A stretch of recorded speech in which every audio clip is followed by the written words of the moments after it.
This is a mysterious and tragic love affair that happened in a small country town in New South Wales, in the Hunter Valley of Wollombi. 120 years ago to the day, in fact. Researching about this young lady and her story, it was quite the coincidence that it was 120 years to the day that I'll be releasing this video. Did she lead me to tell her story, this real-life tragic story of a love affair gone wrong?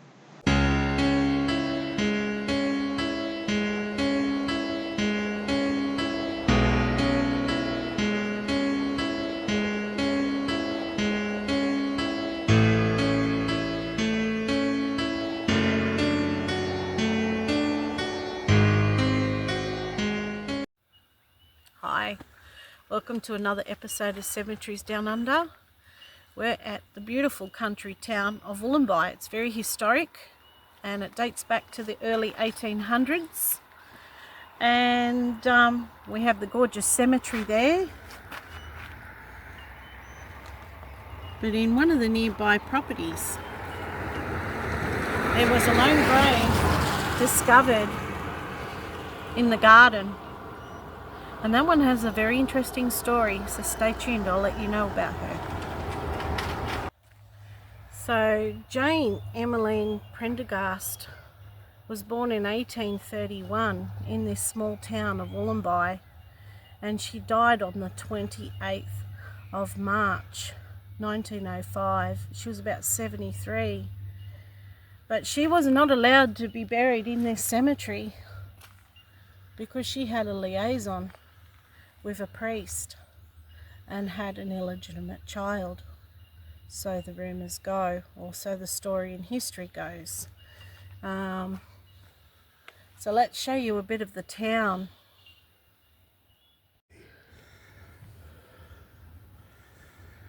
So you can see this historical town of Wollombi, and it's really in the middle of nowhere, and makes you think of Jane.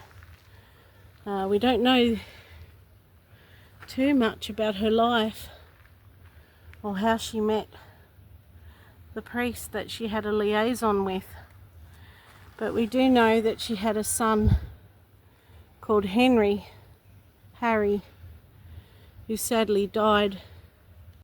So Jane Pendergast had an illegitimate son to a priest unknown, Henry Pendergast Pender, also known as Harry. Now, he was born in 1854 and sadly died in 1914 of a horse and carriage accident. We know he was, by records, buried in Campbell's Hill Cemetery. I have a photo of the grave.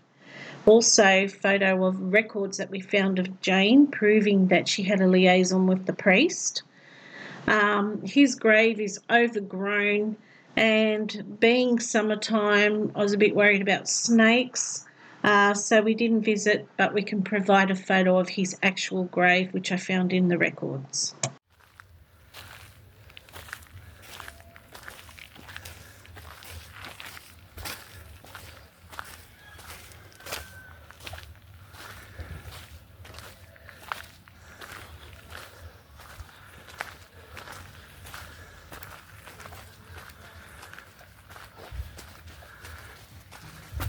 And here's the old dance hall, and there's a history sign out the front of it.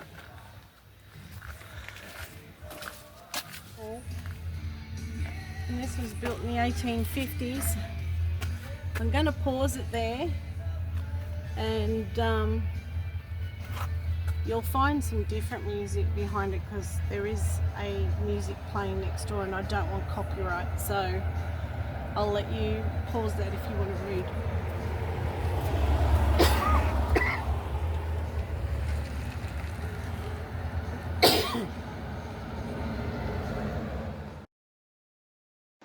Not much is known about Jane or how she met her lover, the priest.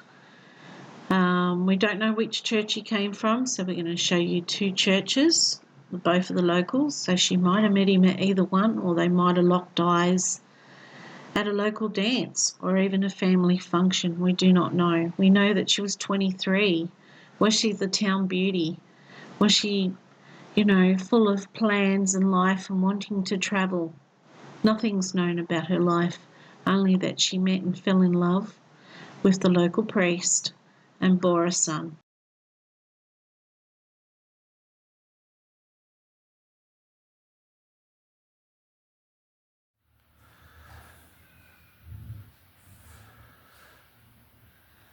So we're showing you the beautiful St Michael's Church, and it was founded in 1840, but it was actually a kilometre from this spot. One of the locals was telling us that it was too close to the brook or the creek, and then when it got flooded, of course then their church would get flooded, so they actually rebuilt it here. They pulled it down and rebuilt it brick by brick to this beautiful spot, and people still use it today.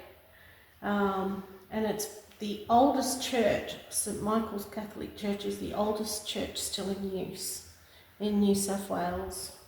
And I've got a bit of history here, and it says the Church of St Michael the Archangel is one of Australia's oldest mainland Catholic churches, and on the 30th of September 1840, the Reverend John Bede Paulding, Bishop of New Holland and Van Diemen's Land, which was what we used to call Australia back in history, laid the foundation stone on land near Cunnan's Bridge on the Wollombi Brook. From 1843, services were held in the Gothic-style church, built on locally quarried sandstone. Following the Great Flood in 1893, the church was dismantled and stone by stone moved and rebuilt to this present site. On the 22nd of October 1893, the Reverend James Murney, Bishop of Maitland, had a new foundation stone.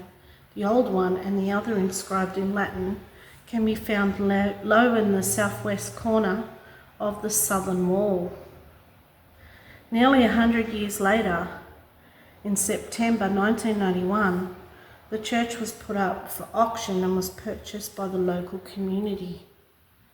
On the 3rd of October 1999, the Reverend Michael Malone, Bishop of Maitland, Newcastle, reopened and blessed the church.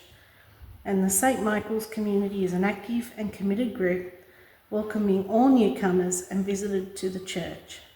Now, this is the first time we've been in this town. I read about Jane and had to come and see her grave, and of course the historic cemetery nearby. And I was blown away by these beautiful old buildings, but what's also blown me away is how friendly everybody is. It's like honestly stepping into a town 70 years ago. They are so welcoming. This place was locked and the owner only lives next door, and he came and unlocked for us and told us about the history and just, led us to film, and how kind is that? You don't see that every day, so bless his heart. Just stunning church. But what I wanted to say was, we're not sure if this was the church where Jane Pendergast met her lover, or if it was an Anglican church, because there is a historic one around the corner. There's no records to who it was, only of her and an illegitimate child. So was he exiled from the church, or did he get transferred quietly and work somewhere else? Or did he remain a priest in the area? No one knows. But did they meet here? Did they lock eyes over the church service? Not much is known about her life. I know she's one of 15 children, and I'm sure with a secret like that getting loose in a small town like this, it would have been very hard for her. So was she the town recluse that lived and kept to herself until she died at 73? And what was Harry, her son, what was his life like? Knowing that he was the love child of a priest. So I'll leave that with you as you enjoy the beauty of this place.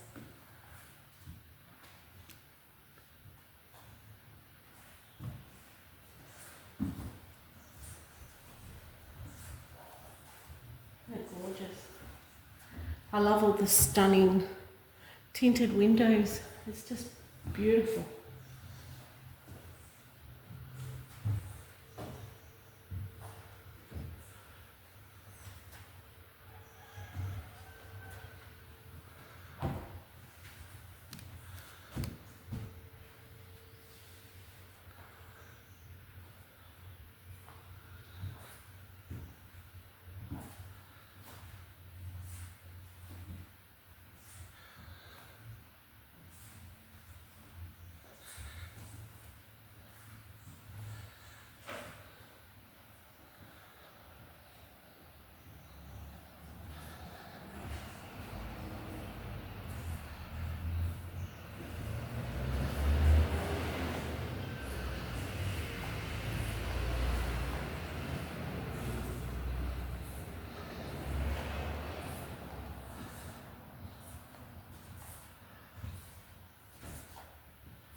So this confirms what I was reading before, and it says St Michael the Archangel's Church, and the Church of St Michael is one of the oldest still used mainland Catholic churches.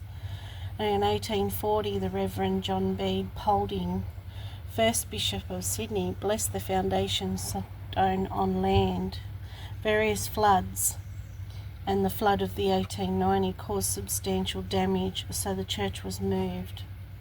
And in 1983, it was open, and it says that the new and old foundation stones can be seen at the front and on the right hand side wall. So let's go and have a look.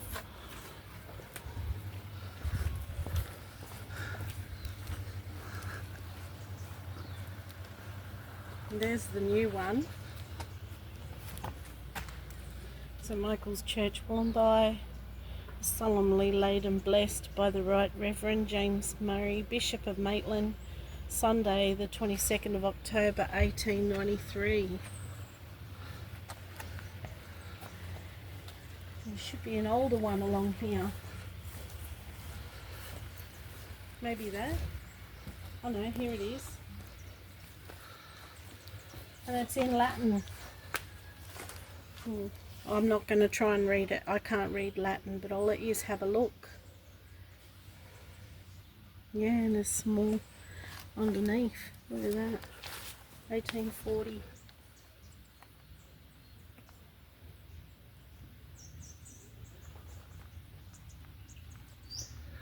Wow. I have to do this. I might get in trouble, but I can't resist. Where's one? Oh, not even attached.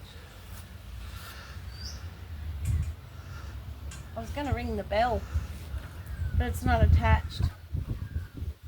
They probably did it on purpose because noisemakers like me will come along and ring it. Look, you got Adam and Eve there and the lamb. Isn't that beautiful?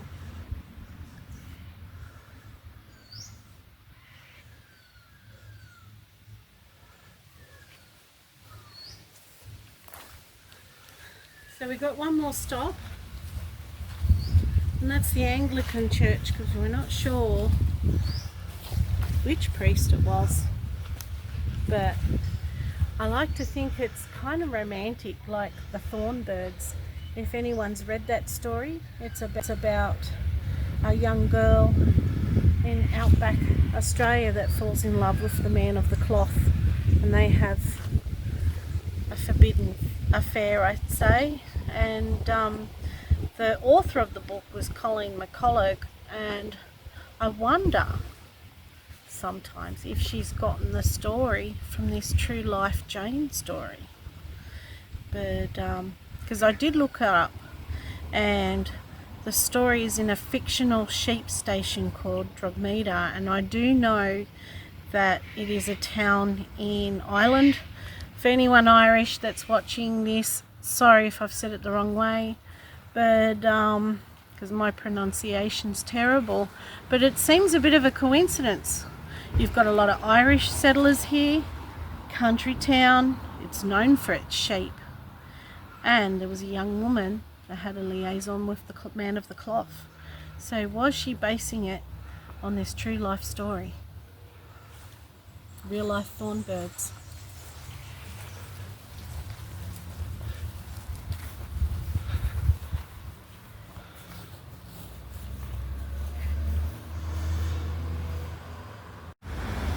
Check out the old steam-driven winch. It was manufactured by Robert Roger of Stockton in 1725. I believe this winch was used on a coastal steamer in 1930s. Excuse the car, sorry. Coming up to the old police station or courthouse and lockup. This would have been the old exercise yards for the convicts and the prisoners. See? And that would have been an old trough for the horses. Prisoners' exercise yard was built in the early years of the 20th century. Wow. So it was caught, yeah, there's some tombstones there. Look at that. I wonder if they hung anyone here. It had proved unsatisfactory as several prisoners had escaped from it. And look at the old horse trough. They made it out of a log.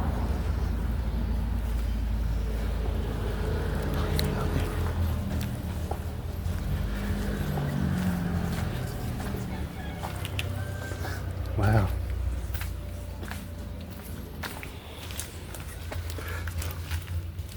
Can't read it. This is South Maitland Railway, Cessnock Station. So it might be foundation stones, not so much. 1924. That's got HTS on that one. Okay. In his footsteps. Okay. Michael Moore.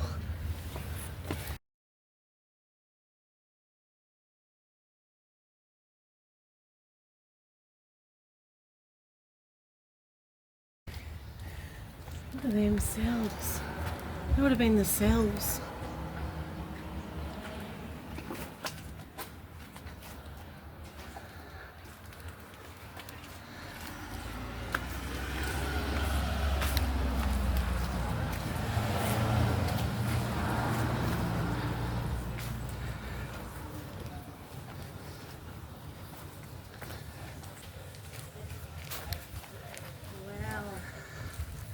More antiques over here. Looks like it's locked today. The old public school sign. Now that would have been up when her illegitimate son Henry was a child. So did he go to that school? Workhorses.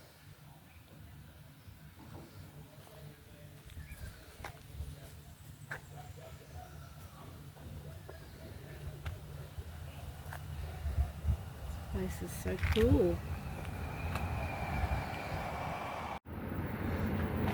And this is the beautiful Anglican Church that was erected in 1846, and this is in its original spot.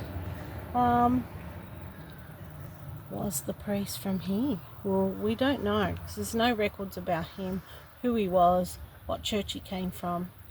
But we do know in the history that she had a liaison with a priest, a man of the cloth, and this is why the town would not let her be buried with the others in the cemetery, which is kind of sad, because it would have been not a very nice life. As you can see, it's just a small historic town.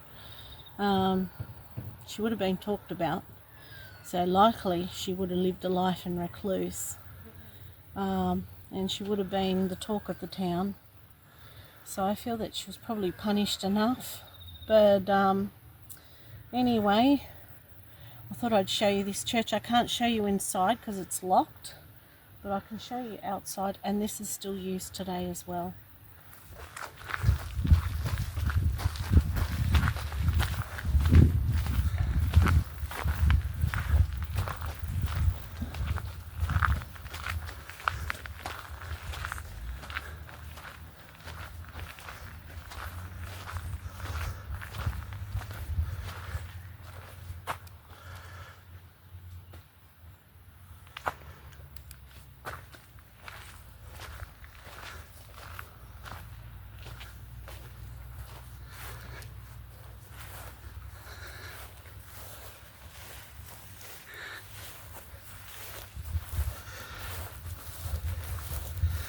And that's where the bell would have been. It is there. Yeah, but it's not attached anymore. I think it is. Is it? Yep.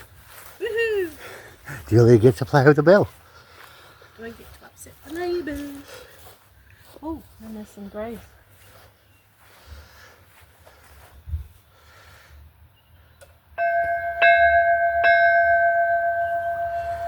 I like doing that.